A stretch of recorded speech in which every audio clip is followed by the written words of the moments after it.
Okusunsulamu baminisita abalondebwa omukulembeze w'eggwanga gye buvuddeko kuyingidde olunaku olwokusatu era ng'olunaku olwaleero bangi ku basinze okusunsulwamu babadde baminisita ababeezi aba minisitule ez'enjawulo era ng'olunaku olwaleero minisita omubeezi avunaanyizibwa ku by'obulimi obulunzi ssaako n'obuvubi Bright Ramirama y'omu ku abo abakakasiddwa ssaako n'abalala.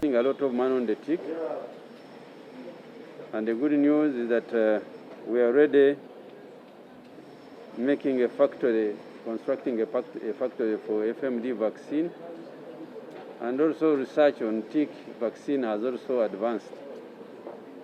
So we believe by June next year, we shall be producing our own FMD vaccine. Kukuwulira Abannayuganda biki ebirungi ebiri mu ministry yange kubanga nkimanyiko nti bingi ebirungi ebiriyo naye Abannayuganda bangi abatabimanyi nti gye biri.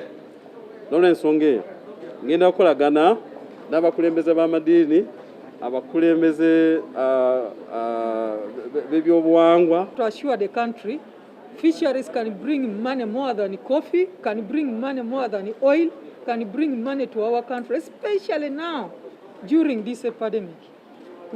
Lakes have the resource, God-given resource, that can change Uganda. Mu ngeri y'emu ne minisita eyalondebwa ku by'enguudo n'ebyentambula General Katumba Wamala naye abaddeyo era ng'akakasiddwa. Tuganye project gundi ekolebwe then tubanga tutwala ebbanga ttono okuba nga tutandika kubanga bannansi bo tebaagala luguudo, tebaagala bino byakubabuulira ate simanyi gundi quotation bwe zazze ate ono n'akayana ebyo si bye baagala, bo baagala luguudo. Ensonga emu gye mbabuulidde eyinza okukalubya emirimu ne mbabuulira n'ebiki bye tusuubira okukola maaso naddala okuzzaawo Uganda Railways Corporation eddemu okukola obulungi nga bwe yali edda. Ono era ayongedde n'atubuulira obulamu bwe nga bwe buli kati. Abanoonyereza bampa bukufi buli lunaku bambuulira bwa bwe batuuse.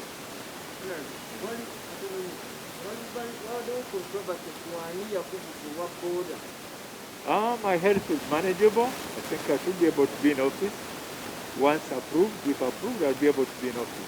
Baminisita abalala abakakasiddwa kubaddeko Jackson Kafuzi ng'ono ye yalondebwa ng'omumyuka wa Ssaabawolereza wa gavumenti Maxson Jacob Oboth ko ne Jennifer Namuyangu n'abalala bangi. Buli awali ebintu ebirungi eriyo n'ebibi. Nsuubira nti aba LDU bwe baakuba oba abantu oba battaako omuntu oba abantu ekitegeeza nti kye bakola byonna bifu. Tugenda okubeera wamu tulabe nti tugonjoola ebintu ebyo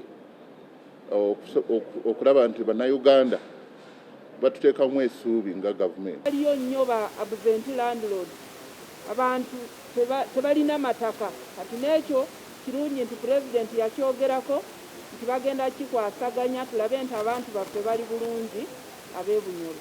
Mu balala abakakasiddwa mulimu ne minisita atemera mu myaka 74 egy'obukulu ng'ono yalondebwa ku nsonga ez'obuvanjuba obwa Ssemazinga wa Africa Magode Ikuya kwanga aleeteddwa ng'alabika tali mu mbeera nnungi anti azze bamuwaniridde buwanirizi ekiwaliriza bannamawulire okubuuliriza ku by'obulamu bwe.